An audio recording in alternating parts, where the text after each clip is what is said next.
kami dari kelompok 7, saya Alif Putra Soladi. dan saya Chandra Mulia. Di sini kami akan menjelaskan tentang utang pajak.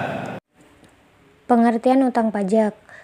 Istilah utang pajak ini digunakan dalam Undang-Undang Nomor 19 Tahun 2000 Pasal 1 Angka 8 tentang penagihan pajak dengan surat paksa yang didefinisikan sebagai berikut.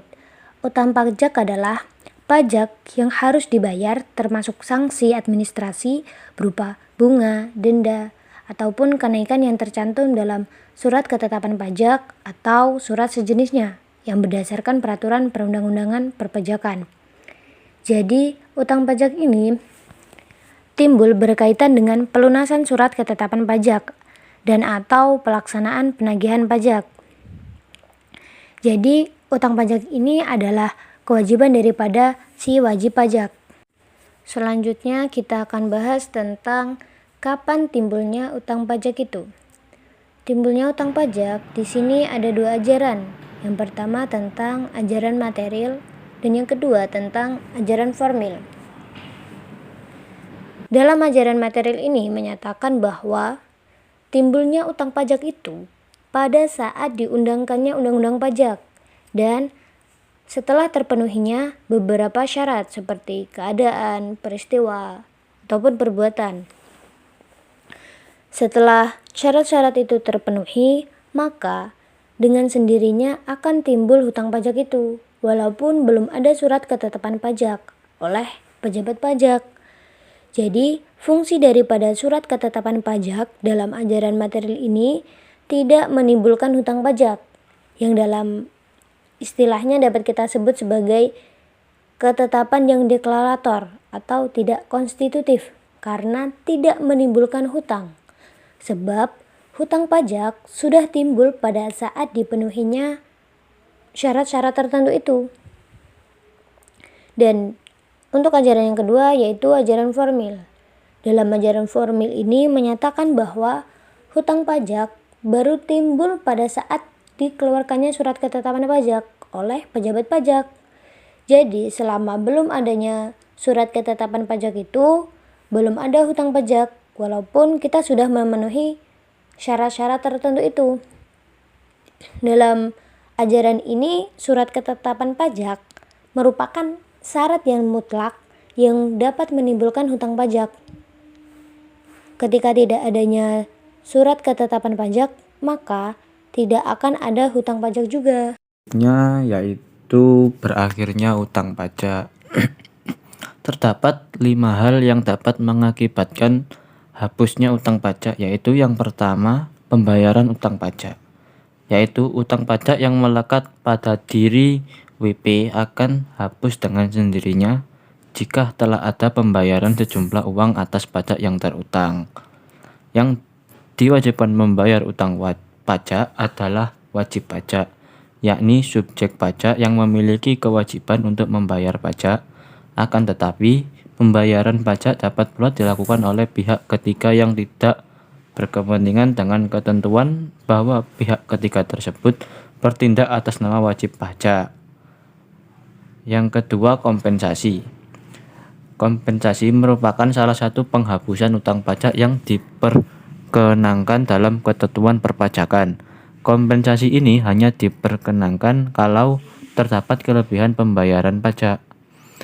Penghapusan utang pajak dilakukan melalui cara pemindahan kelebihan pajak pada suatu jenis pajak.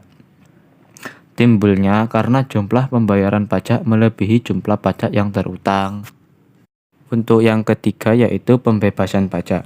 Pembebasan pajak adalah jika utang pajak berakhir dengan tidak semestinya tetapi karena ditiadakan oleh fiskus. Pembebasan biasanya diberikan bukan terhadap pokok pajaknya tetapi terhadap saksi administrasi perpajakannya. Ketentuan umum pajak yang terkait dengan pembebasan utang pajak adalah pasal 36 ayat 1 Undang-Undang Ketentuan Umum dan Tata Cara Perpajakan UU KUT mengatur antara lain bahwa Direktur Jenderal Pajak karena jabatan atau atas permohonan wajib pajak dapat mengurangkan atau menghapuskan sanksi administrasi berupa bunga, denda, dan kenaikan yang terutang sesuai dengan ketentuan peraturan perundang-undangan perpajakan. Yang keempat yaitu daluarsa. Daluarsa merupakan instrumen hukum yang menyebabkan hapusnya utang pajak wajib pajak. Yang dimaksud daluarsa adalah hapusnya suatu hak atau kewajiban karena lampaunya waktu tertentu sesuai dengan yang ditetapkan dalam undang-undang. Daluarsa dalam hukum pajak merupakan masalah mengenai penagihan utang-utang pajak saja, bukan mengenai hak untuk mengenakan pajak.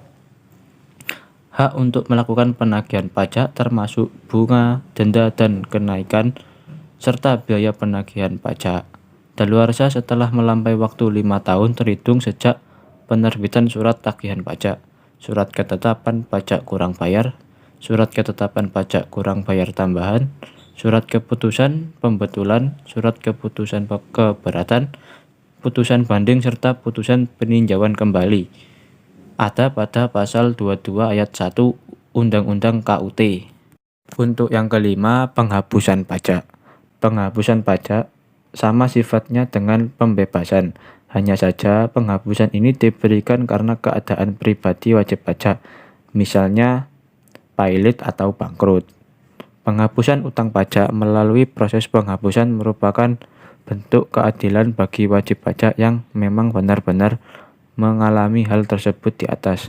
Sebab lain, misalnya wajib pajak tidak dapat ditemukan lagi atau dokumen tidak dapat ditemukan lagi disebabkan keadaan yang tidak dapat dihindarkan, seperti kebakaran, bencana alam, dan sebagainya. Selanjutnya yaitu sistem pemungutan pajak. Di Indonesia berlaku 3 jenis sistem pemungutan pajak, yaitu yang pertama, self-assessment system. Sistem pemungutan pajak ini memberikan wewenang kepada wajib pajak untuk menghitung, melaporkan, dan membayar sendiri pajak terhutang yang seharusnya dibayar ke kantor pelayanan pajak, KKP, atau melalui sistem administrasi online yang sudah dibuat pemerintah. Peran pemerintah dalam sistem pemungutan pajak ini adalah sebagai pengawas dari para wajib pajak. Self-assessment system diterapkan pada jenis pajak pusat. Contohnya adalah jenis pajak PPN dan PPh. Yang kedua yaitu official assessment system. Sistem perhitungan pajak-pajak ini memberikan wewenang kepada pemerintah petugas pajak untuk menentukan besarnya pajak terhutang wajib pajak. Dalam sistem ini, wajib pajak bersifat pasif dan pajak terhutang baru ada setelah dikeluarkannya surat ketetapan pajak. Sistem pemungutan pajak ini biasanya diterapkan dalam pelunasan, pajak bumi bangunan, PBB, atau jenis pajak daerah lainnya.